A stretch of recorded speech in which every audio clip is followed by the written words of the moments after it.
ये कहानी है छत्तीसगढ़ के एक छोटे से गांव की, जहां अमन और स्नेहा नाम के पति पत्नी रहते थे। दोनों अपनी रोजी रोटी चलाने के लिए दिन रात खेतों में मेहनत करते थे। कड़ी मेहनत के बावजूद उनकी खेती से इतनी कमाई नहीं हो पाती थी कि वे आराम से अपना घर चला सकें। आर्थिक तंगी के कारण उन्हें हर खर्च सोच समझकर करना पड़ता था। वे एक छोटे से किराए के मकान में रहते थे, लेकिन हालात इतने खराब थे कि कई महीनों से मकान का किराया भी नहीं दे पाए थे। तभी एक दिन मकान मालिक उनके घर पहुंचा। अमन और स्नेहा को देखते ही वो गुस्से में उनसे कहने लगा, अरे बाबा, मैं तुम दोनों से तंग आ चुका हूँ। मैं जितनी बार किराया लेने आता हूँ तुम मुझे हर बार कोई ना कोई बहाना बनाकर भगा देते हो। आज तो मैं किसी भी तरह से किराया लेकर ही रहूंगा, वरना मेरे ही घर में मेरी ही पूंजी बच जाएगी, समझे? इसलिए फटाफट किराया निकालो तुम दोनों। अरे मालिक, आपको तो हमारी आर्थिक स्थितियों के बारे में पहले से ही पता है। हम दोनों दिन रात मेहनत करने के बावजूद घर का किराया तक नहीं जुटा पा रहे हैं। हम पर थोड़ा दया कीजिए मालिक। मैं समझ रहा हूँ अमन और स्नेहा, पर मुझे भी अपना घर चलाना होता है ना। अब अगर तुम दोनों मुझे पैसे नहीं दोगे तो मैं अपना घर कैसे चलाऊंगा, तुम ही बताओ। और ऊपर से मैं तुम्हें पहले ही 3 महीने का समय दे चुका हूँ, अब और नहीं। अरे मालिक, आप ये कैसी बातें कर रहे हैं? अगर आप हमें घर से निकाल देंगे तो हम दोनों जाएंगे कहाँ? आप हमें थोड़ा और समय दे दीजिए मालिक। हम पक्का किसी न किसी तरह आपका सारा पैसा लौटा देंगे। चलो, आखिरी बार मैं तुम दोनों को पूरे 2 हफ्ते का समय देता हूँ। अगर उसके बाद भी तुम दोनों मेरा पैसा नहीं दे पाए तो मुझे मजबूर होकर तुम दोनों को इस घर से जबरदस्ती निकालना पड़ेगा। अरे मालिक, आपका कोटि कोटि धन्यवाद। हम आपके इस एहसान को कभी नहीं भूलेंगे। यह कहकर मकान मालिक वहाँ से चला जाता है और उसके जाते ही अमन और स्नेहा आपस में सोचने लगते हैं कि अब वे क्या करेंगे। तभी बाहर से उन दोनों को किसी की आवाज सुनाई देती है। अरे बेटा बेटी, कोई है? कृपया करके कुछ दान कर दो, भगवान तुम्हारा भला करेगा। वो आवाज सुनकर अमन और स्नेहा दोनों बाहर आते हैं और देखते हैं कि एक बूढ़ा भिखारी उनके घर के सामने खड़ा है। वो बूढ़ा भिखारी उन दोनों पति पत्नी को देखकर कहने लगता है, अरे बेटा, भगवान के नाम पर कुछ दान कर दो बेटा। मैंने पिछले 4 दिनों से एक निवाला भी नहीं खाया है। कृपया करके मुझे कुछ खाने को दे दो बेटा, भगवान तुम्हारा भला करेगा। अरे बाबा, आपने 5 दिनों से कुछ नहीं खाया है? कोई बात नहीं बाबा, आप यहीं रुकिए, मैं अभी आपके लिए कुछ ना कुछ खाने को लेकर आता हूँ। तभी उसकी पत्नी उससे कहने लगी, अजी आप ये क्या कर रहे हैं? हमारे पास तो वैसे भी खाने के लिए कुछ नहीं है और मुश्किल से 2-3 दिन का ही राशन बचा है। अगर आप ये सब इन्हें दे देंगे तो हमारा घर कैसे चलेगा? अरे स्नेहा पगली, हम तो रोज खाना खा रहे हैं, लेकिन जरा इन बेचारे बूढ़े बाबा को तो देखो कि पिछले 5 दिनों से भूखे हैं। सोचो इन्हें कितनी जोरों की भूख लगी होगी। मैं तो बस इनकी थोड़ी सी मदद करना चाहता हूँ, और फिर किसी की मदद या दान करने से कोई गरीब थोड़ी बन जाता है। ठीक है जी, जैसी आपकी मर्जी। ये कहकर अमन घर के अंदर जाता है, एक कटोरी में थोड़ा सा चावल लेकर आता है और वो बूढ़े बाबा को दे देता है। फिर उनसे कहने लगता है, अरे बाबा, हमारे पास ज्यादा राशन नहीं बचा है कि हम आपको और दे सकें। मेरे पास जितना था मैंने सब आपको दे दिया। अब आप आराम से एक समय का भोजन कर सकते हैं बाबा। तभी अमन और स्नेहा घर के अंदर चले जाते हैं और आपस में बातें करने लगते हैं। सुनो जी, मैं तो कहती हूँ कि आप कोई काम ढूंढ लीजिए, वरना कुछ ही हफ्तों में मकान मालिक आकर हमसे ये घर खाली करवा देगा और खेती से तो हमारा इतना मुनाफा होने वाला भी नहीं है। बात तो तुम सही कह रही हो, लेकिन मैं क्या बेचूं? गांव के लोगों को तो ज्यादातर मांसाहारी खाना ही पसंद है, पर चिकन और मटन तो बहुत महंगा आता है। तुम एक काम करो, अंडे से कुछ बनाकर बेचो। अंडे सस्ते भी आते हैं और अगर तुम अंडे का कोई स्वादिष्ट व्यंजन बनाकर बेचोगे तो जो लोग मांसाहारी खाना पसंद करते हैं वे भी आएंगे और जो लोग शाकाहारी खाना खाते हैं वे भी तुम्हारे यहाँ खाने जरूर आएंगे। हाँ, ये बात तो तुम बिल्कुल सही कह रही हो। मैं अभी बाजार जाता हूँ और अंडों की एक पूरी पेटी खरीद कर लाता हूँ। फिर मैं गाँव में अंडा ग्रेवी बेचूंगा। आज तक हमारे गांव में किसी ने अंडा ग्रेवी नहीं बेची है, इसलिए मैं वही बेचूंगा। इतनी सारी बातें करने के बाद अमन अंडे खरीदने के लिए अंडे की दुकान पर पहुंचता है और अंडे वाले से कहता है, सुनो भैया, जरा जल्दी से मुझे अंडों की एक पेटी दीजिए। मैं नया धंधा शुरू करने जा रहा हूँ, इसलिए फटाफट मुझे अंडे दीजिए। ठीक है, अभी देता हूँ। एक पेटी में पूरे 30 अंडे होते हैं और एक अंडे की कीमत 9 रुपए है। इस हिसाब से कुल 270 रुपए हुए। तुम मुझे 270 रुपए दे दो। ये क्या कह रहे हो भैया? 270 रुपए, ये तो बहुत ज्यादा महंगा है। अंडा तो 7 रुपए के हिसाब से मिलता है ना। कौन से जमाने में जी रहे हो भाई? 7 रुपए वाला जमाना तो बहुत पहले ही खत्म हो गया। अब तो अंडा भी सोने के भाव बिक रहा है। बताओ क्या करना है? अंडे दूं या नहीं? लाइए भैया, दे दीजिए। अब जब नया धंधा शुरू करने का फैसला कर ही लिया है तो मैं पीछे नहीं हट सकता। तभी अमन अंडे वाले को पैसे देकर अंडे की पेटी लेता है और घर चला जाता है। घर पहुंचकर वो अंडा करी बनाना शुरू कर देता है। अंडा करी तैयार होने के बाद वो एक ठेला लगाकर इसे बेचने लगता है। अंडा करी की लाजवाब खुशबू पूरे गांव में फैल जाती है। उसकी खुशबू से आकर्षित होकर गांव के कुछ लोग उसके ठेले पर आते हैं और उससे कहते हैं, अम्मा ये ऐसा क्या बना रहे हो? तुम्हारे यहाँ से कितनी लाजवाब खुशबू आ रही है। इस खुशबू को सुन के तो ऐसा लग रहा है जैसे तुम अमृत बनाकर बेच रहे हो। अरे नहीं भाई, अमृत नहीं है, ये तो अंडा करी है। मैंने अपना नया धंधा शुरू किया है और यहाँ मैं अंडा करी और चावल बेच रहा हूँ। बताओ क्या तुम्हें खाने के लिए परोस दूं? हाँ भैया, इसकी खुशबू तो बहुत ही लाजवाब आ रही है। इस खुशबू को सुनकर तो हमें जोरों की भूख लग गई है। लाइए हमें एक प्लेट परोस दीजिए। तभी अमन उन दोनों को अंडा करी और चावल परोस देता है। दोनों बड़े चाव से अंडा करी और चावल खाते हैं। खाना खत्म करने के बाद वे अमन से कहते हैं, क्या अमन भैया, सारा मूड खराब कर दिया है। हमें तो लगा था कि जब खुशबू इतनी लाजवाब आ रही है तो अंडा करी का स्वाद भी बहुत बढ़िया होगा, लेकिन इसका स्वाद तो बिल्कुल फीका निकला। ऐसा लग रहा है जैसे इसमें सिर्फ मसाले ही भर दिए हों। न तो प्याज अच्छी तरह पका है और न ही टमाटर ठीक से गलाया गया है। सच कहें तो तुम्हारी अंडा करी बिल्कुल बेकार बनी है। अरे यार, तुम ये कैसी बातें कर रहे हो? आज तो मेरा पहला ही दिन था और तुम ऐसी बातें कह रहे हो। क्या सच में मेरी अंडा करी इतनी खराब बनी है? हाँ मन भैया, हम सच कह रहे हैं। तुम्हारा ये धंधा ज्यादा दिन तक नहीं चलेगा। मेरी मानो तो कोई और काम ढूंढो। चलो दोस्त, यहाँ से चलते हैं। तभी दोनों लोग अंडा करी का पैसा देकर वहाँ से चले जाते हैं। कुछ समय बाद कई लोग अमन के ठेले के सामने से गुजरते हैं, लेकिन कोई भी वहाँ रुककर अंडा करी खाने के लिए तैयार नहीं होता। ये देखकर अमन मन ही मन सोचने लगता है, लगता है मेरी अंडा करी खराब बनी थी और ये बात पूरे गांव में फैल गई है, इसलिए अब कोई भी यहाँ खाने नहीं आ रहा। मुझे लगता है कि मेरा ये धंधा नहीं चल पाएगा। शायद अब मुझे ये गांव छोड़कर कहीं और जाना ही पड़ेगा। चलो मैं घर चलता हूँ। तभी अमन अपना सारा सामान समेटकर ठेला लेकर घर चला जाता है। घर पहुंचकर वो अपनी पत्नी स्नेहा से कहने लगता है, सुनो स्नेहा, मुझे लगता है कि अब हमें ये गांव छोड़कर जाना ही पड़ेगा। हमने सोचा था कि अंडा करी बेचकर अपना गुजारा करेंगे, लेकिन मुझे तो अंडा करी बनानी ही नहीं आती। मैंने आज पहली बार बनाने की कोशिश की, लेकिन पूरे 270 रुपए बर्बाद हो गए। ऊपर से सारी अंडा करी भी बची हुई है। तो तुम क्या कहना चाहते हो? अब हम क्या करेंगे? मकान मालिक को पैसे कहाँ से देंगे? अब हमारे पास देने के लिए पैसे नहीं हैं। अब हमें ये घर छोड़कर जाना ही होगा। कुछ ही दिनों में मकान मालिक आएगा और ये घर हमसे छीन लेगा। उससे अच्छा तो यही होगा कि हम दोनों अभी इसी वक्त घर छोड़ दें। मैं नहीं चाहता कि पूरे गांव के लोग हमारी बेइज्जती होते हुए देखें। इसलिए बेहतर यही है कि हम अभी ये घर छोड़ देते हैं। अगर तुम यही चाहते हो तो ठीक है, चलो हम ऐसा ही करते हैं। मैं अभी सारा सामान बांध देती हूँ, फिर हम दोनों घर छोड़कर चले जाएंगे। तब तक हम मेरे मायके में रुकेंगे, उसके बाद सोचेंगे कि आगे हमें क्या करना है। तभी ये सब बातचीत होने के बाद स्नेहा सारा सामान बांध देती है। फिर अमन और स्नेहा दोनों एक एक बैग लेकर घर से बाहर निकल जाते हैं। जैसे ही वे घर के बाहर पहुंचते हैं, उनकी नजर सामने खड़े उसी बूढ़े भिखारी पर पड़ती है, जिसे कुछ दिन पहले उन्होंने खाने के लिए अनाज दिया था। अरे चाचा जी, आप यहाँ? आज मैं आपकी कोई मदद नहीं कर सकता। चाचा जी, मेरे पास जो कुछ भी था वो मैं आपको उसी दिन दे चुका हूँ। अब ना तो मेरे पास आपको देने के लिए कोई अनाज बचा है और ना ही रहने के लिए घर। मैं तो अब ये गाँव छोड़कर भी जा रहा हूँ। बेटा तो बिल्कुल चिंता मत कर। मैं आज यहाँ तुमसे कुछ लेने नहीं आया हूँ, बल्कि तुम्हें कुछ देने आया हूँ। देने आया है? चाचा जी, मैं आपकी बात समझ नहीं पा रहा हूँ। ये आपके पास ऐसा क्या है जो आप मुझे देने आए हैं? जरा साफ साफ बताइए।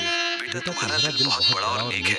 तुम खुद इतनी कठिनाइयों से गुजर रहे थे, फिर भी उस दिन तुमने मेरी मदद की और मुझे खाने के लिए अनाज दिया। इसलिए आज मैं तुम्हें ऐसी चीज देने आया हूँ जो तुम्हारी पूरी किस्मत बदल देगी। चाचा जी, ऐसी कौन सी चीज है जो मेरी पूरी किस्मत बदल देगी? बेटा, मेरे पास एक मुर्गी है। ये कोई साधारण मुर्गी नहीं, बल्कि एक जादुई मुर्गी है। ये हर दिन सिर्फ एक अंडा नहीं देती, बल्कि जितने अंडे चाहिए उतने अंडे देती है। बस तुम्हें एक मंत्र पढ़ना होता है और वो मंत्र है, अंडा बंडा संडा है, मुर्गी दे दे अंडा। चाचा जी आप कैसी बातें कर रहे हैं? भला ऐसी भी कोई मुर्गी होती है क्या? लेकिन मैं उस मुर्गी का करूंगा भी क्या? मुझे तो अंडे से कोई भी चीज बनानी नहीं आती। बेटा तुम्हारी ये परेशानी भी मैं आज दूर कर देता हूँ। तुम अंडा ग्रेवी बना रहे हो ना? अंडा ग्रेवी बनाना थोड़ा मुश्किल है। इसकी जगह तुम अंडा रोल बनाना शुरू करो। अंडा रोल बनाना बहुत ही आसान है। इसके लिए तुम्हें बस मैदे की रोटी, थोड़ा सा चाइनीज मसाला, प्याज और टमाटर चाहिए, बस। अच्छा चाचा, फिर मुझे बताइए कि ये अंडा रोल कैसे बनता है?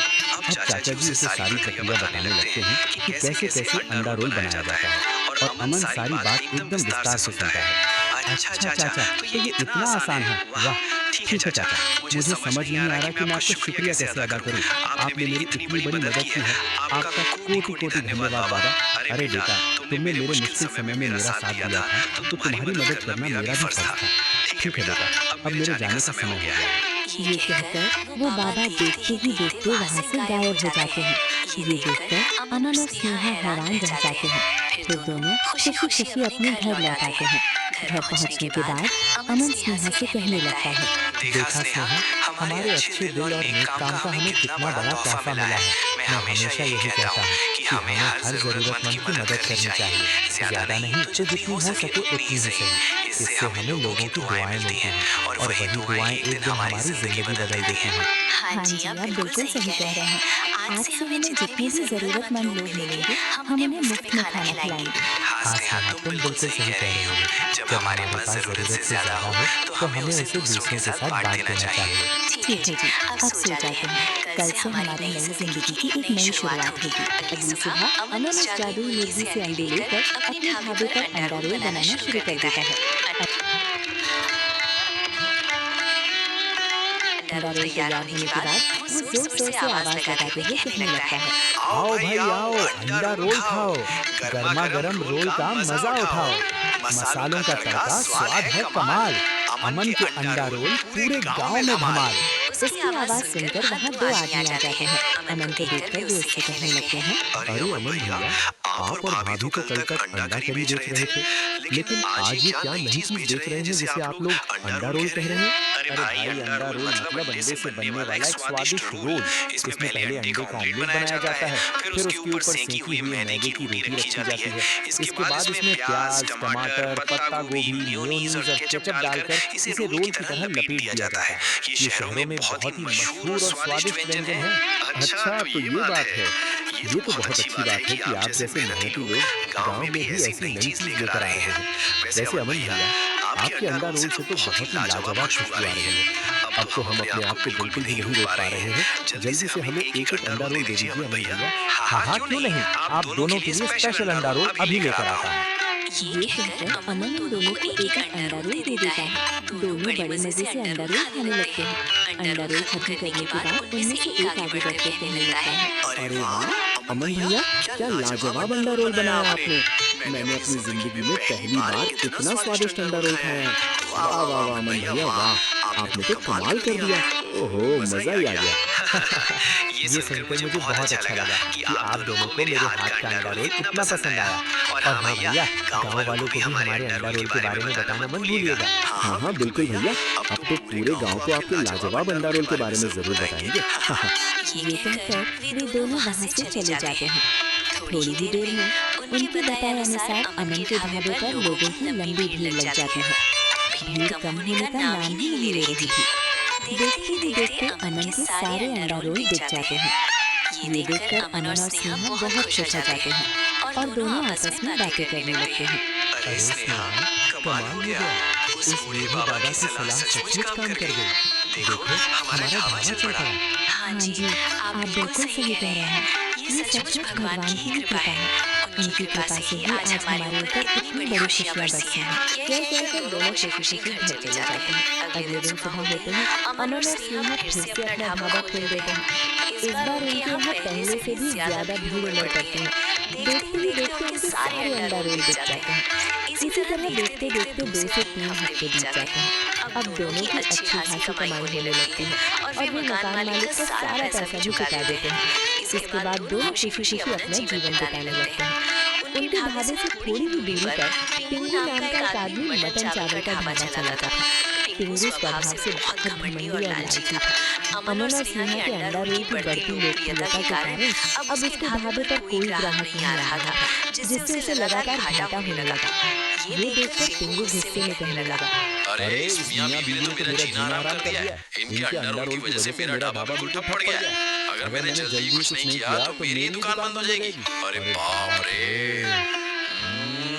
आइडिया, क्यों ना मैं भी अंडा रोल बनाकर बेचना शुरू कर दूं। इससे मेरे पुराने ग्राहक फिर से मेरे पास लौट आएंगे और उस अमन के ढाबे पर कोई नहीं जाएगा। यह कहकर पिंगू वहाँ से चला जाता है। अगले दिन सुबह होते ही वो अंडे लेकर अंडा रोल बनाना शुरू कर देता है।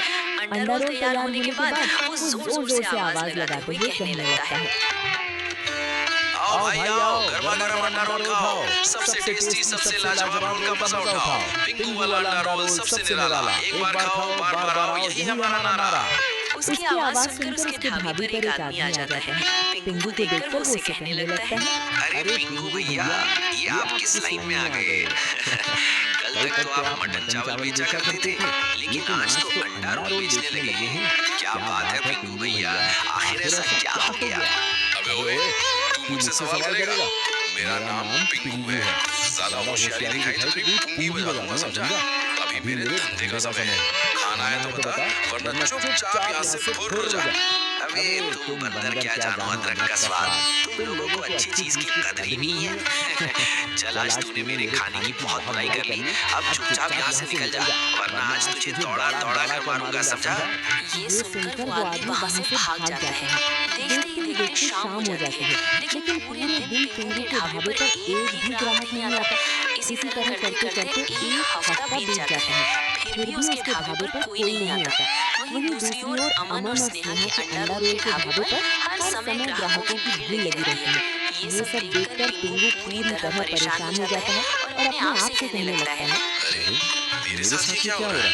मेरे ढाबे पर कोई मक्खी तक नहीं आ रही। उस अमन मियां बीवी के ढाबे पर हमेशा ग्राहकों की भीड़ लगी रहती है। ऊपर से अंडे इतने महंगे हो गए हैं कि मेरी सारी जमा पूंजी भी खत्म हो गई। लेकिन अमन इतनी महंगाई में रोज कितने सारे अंडे कहाँ से लेकर आता है? लगता है दाल में कुछ तो काला है। आइडिया, क्यों ना आज मैं चुपचाप उसका पीछा करूं। इस तरह मुझे भी पता चल जाएगा कि ये अमन रोज इतने सारे अंडे कहाँ से लेकर आता है। ये कहकर शाम को जब अमन अपने घर जा रहा होता है, तभी पिंगू चुपचाप उसका पीछा करते हुए उसके घर के पास पहुंच जाता है। वहाँ छुपकर वो देखता है कि अमन एक मुर्गी के पास जाकर उससे कुछ बोल रहा है। अंडा बंडा संडा, हे मुर्गी दे दे अंडा। और वो देखता है कि देखते ही देखते वहाँ 3 से 4 प्लेट अंडे प्रकट हो जाते हैं। ये सब देखकर पिंगू मन ही मन कहने लगता है, अरे बाप रे, इसके पास तो जादुई मुर्गी है। लगता है अब कुछ चालाकी करनी पड़ेगी। एक काम करता हूँ, आज रात जब सब सो जाएंगे तब मैं चुपचाप यहाँ आकर इस अमन की जादुई मुर्गी चुरा लूंगा। फिर इसके पास अंडे ही नहीं रहेंगे तो ये अंडा रोल भी नहीं बना पाएगा। तभी रात होते ही पिंगू चुपचाप अमन के घर में घुसकर वो जादुई मुर्गी चुरा लेता है और वहाँ से भाग जाता है।